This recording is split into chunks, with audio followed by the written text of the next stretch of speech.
Hey, and welcome back. Today we're going to be checking out Red Museum, episode 10 of season 2. Originally airing December 9th, 1994, Red Museum follows agents Mulder and Scully as they investigate a religious vegan cult accused of kidnapping some local teenagers for some kind of ritual, but things take an even stranger turn when Scully sees Deep Throat's killer. The episode begins at a beef processing plant, but those cows are just friends, right?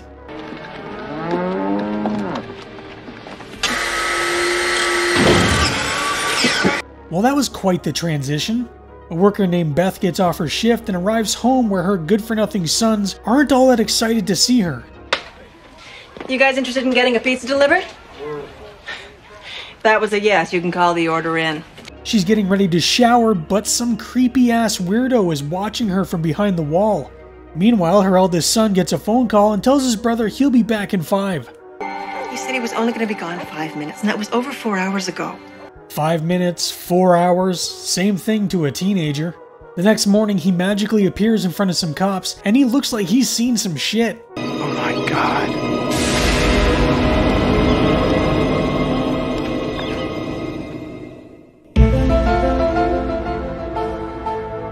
At the FBI, Mulder and Scully are looking over the photo of the boy, and neither seem to know what the words scrawled on his back can mean. He isn't the first, however, to go missing like this. One in eastern Wisconsin, one 3 towns away. Both with the same words written in black magic marker. But so far, I'm not seeing how this could be an X-File. Well, the local sheriff in Delta Glen, Wisconsin thinks he knows what's been happening to these kids. He thinks they've been possessed. Oh, there it is. The agents are brought to the Red Museum, a religious cult of vegans that the sheriff believes are the ones responsible for what's been happening to the kids. The leader of this cult is known as Odin, but I know him better as the colonial marine Drake. Walk-ins. In prayer. What are walk-ins? Walk-ins are a concept in New Age religious beliefs. They are believed to be a person whose original soul has left their body and replaced with a new one. This will be very important later on in the series, but we'll get there. That they who slaughter the flesh slaughter their own souls. This woman must be psychic because she somehow managed to speak the words before Odin even types them. Hearts and minds to our teachings. That they who slaughter. The agents meet with Gary, Beth's son, who went missing, and he claims he felt a spirit enter him. An animal spirit, to be exact. Scully gets bored of the conversation and decides to do some snooping around the place.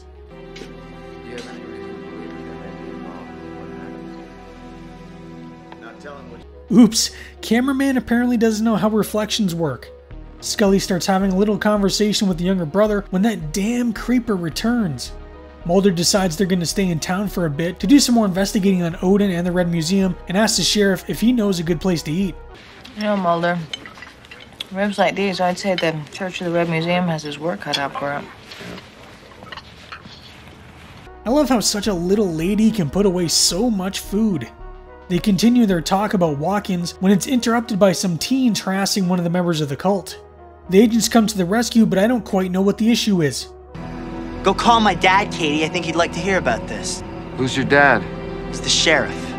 Yeah, I think he would like to hear about this. Oh, big tough guy is gonna call his daddy. It's always the bullies that go running when confronted. This is kinda gross though. Does he really need to swallow her entire face?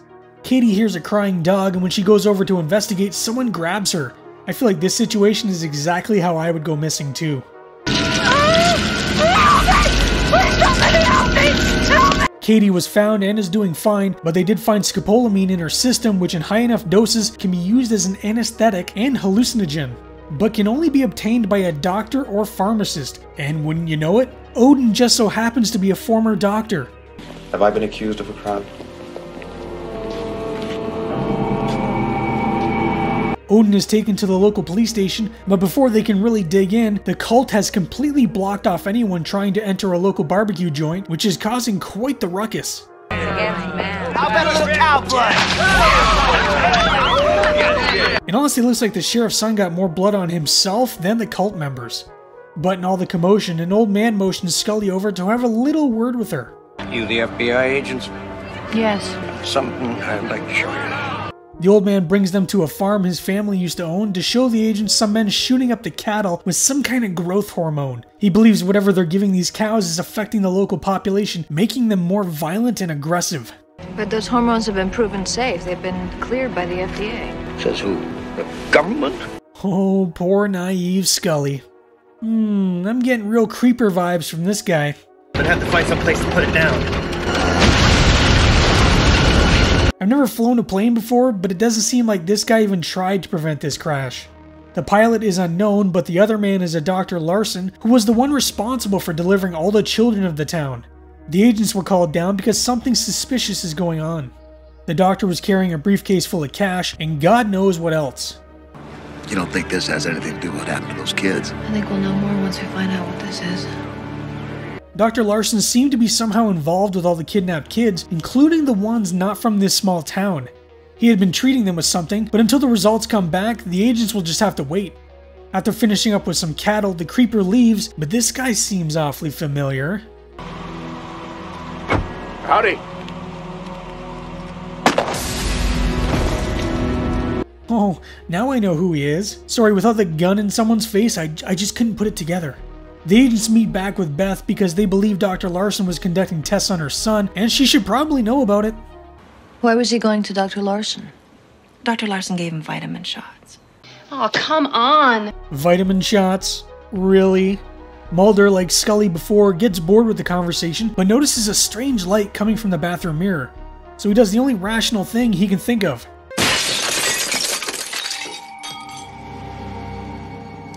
And this might be the creepiest thing to occur in this show yet.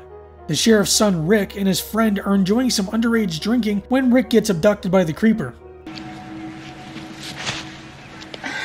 Ricky. Son. Things didn't turn out so well for little Ricky, as the others at least came back alive. I'm sure this guy had nothing to do with Ricky's murder though, he just happened to be in the same area, carrying a gun.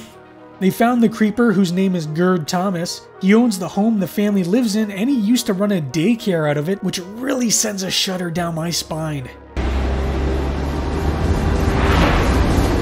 I know that face. Scully sees the man, but it hasn't quite dawned on her yet just who he is. At the station, they have Gerd in custody, and I don't think I would have the same composure they do. It's quite a video library you've compiled for yourself. I especially like the ones with the little boys. Wood chipper go brr. He claims to be a sick man, but Mulder points out sick men get help. They don't do what he did. Gerd kidnapped the kids because of what they had become, but claims he never killed anyone.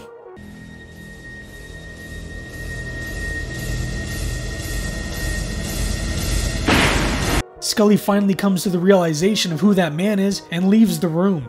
Mulder is still prying into this monster, and he claims he was being paid by Dr. Larson to give cows the same inoculations that Dr. Larson was giving the children. Scully comes back because she has big information on just what was in the vial that Dr. Larson had in his briefcase. I just got the toxicology report back on the broken vial. That's purity control, Mulder. Dr. Larson has been a bad boy and was injecting kids with the alien DNA of all things. Scully believes Deep Throat's killer is here to cover up whatever is on the verge of being exposed. And Gerd, well, he doesn't know anything, he's just a PDF file. Mulder rushes to Beth's place because he believes the crew-cut killer is after the kids. Those credit card numbers. Every kid's family that was listed, get them packed up. Call out every man you've got. All the families are rounded up and brought to stay at the Red Museum until this killer can be caught. Mulder, however, goes alone to the beef processing plant because he believes that's where the man is hiding. Stop right there! Mulder gets kicked by the guy, but he's a pretty inefficient killer. At any point, he could have just shot Mulder. Instead, he runs off, locking Mulder inside the cooler, where he's been spraying gasoline. Scully and the cavalry arrive, however the sheriff, in an act of blind rage, does what any father would do. Hey!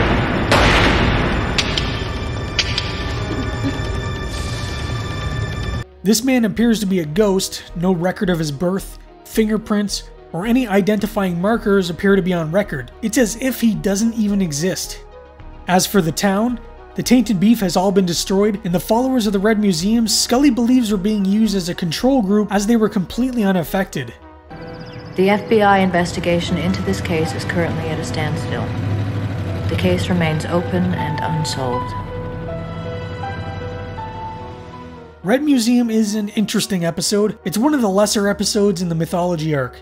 I'm still a little confused as to what Gerd was doing exactly. So he was kidnapping the kids to write They Are One to try and expose what was happening to them, while simultaneously being a PDF file that likes to record them in the bathroom? If he wanted to expose what was going on, then why not just go to the authorities? He probably didn't want to expose his little side hobby he had going on. Killing the mysterious man was a little too soon. He should have been used more, seeing as how he did kill such a prominent character such as Deep Throat. Going out the way he did by a character we just met is a little lazy in my opinion, and I think they left some potential stories on the floor. The vegan cult is interesting, but they don't do much with them besides use them as a means to show how the other townsfolk have regressed due to the tainted beef. But we never knew the townsfolk before that, so they could have always just been jerks.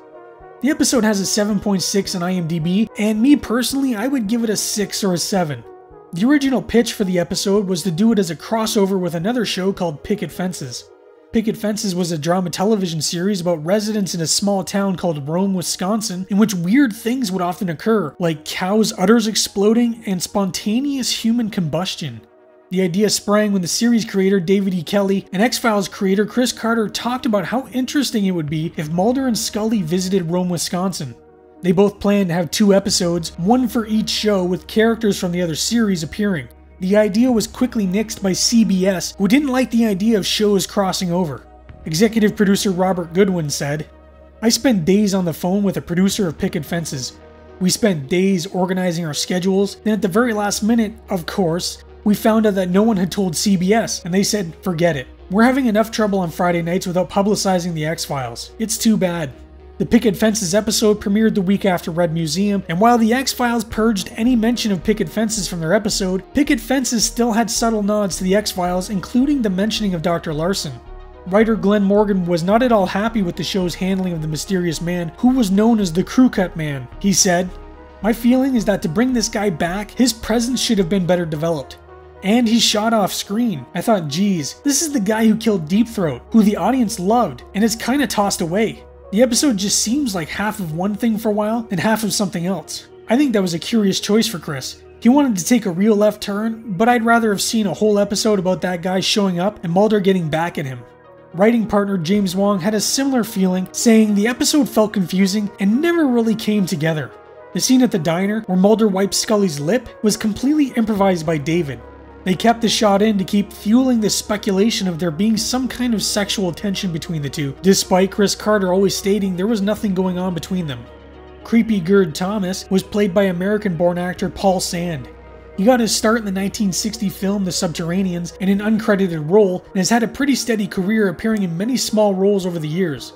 Mark Rolston played the role of Richard Odin, the leader of the Red Museum cult. Born December 7, 1956, he knew by the age of 9 that he wanted to be an actor. His first real job was a voiceover gig for the Japanese sci-fi fantasy show X-Bomber. Like I mentioned, he was also the badass smart gun-wielding Private Drake in the James Cameron-helmed sequel film Aliens, although he unfortunately doesn't last very long.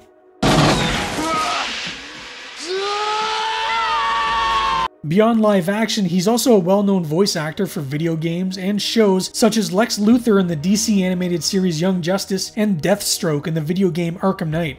He also appears in one more X-Files episode playing a completely different character. Red Museum is a decent episode and one that you should watch if you're going through the entire series. If you're just choosing random episodes, then you can skip this one. Next up is an old folks' home plagued by some naughty old ghosts in the episode Excelsis Day. I hope you enjoyed today's video, and if you did, please think about subscribing. Let me know down in the comments what you think of Red Museum, and as always, please like the video. Thank you for watching, it means the world to me, and stay spooky. Someone's experimenting on innocent children. The local sheriff thinks they've been possessed. Is it the government? Those kids have become monsters. Is it extraterrestrials? Somebody's been paying to have those kids injected with alien DNA to see how they'd react. The answer will take you by surprise. The X-Files, Friday at 9, 8 Central.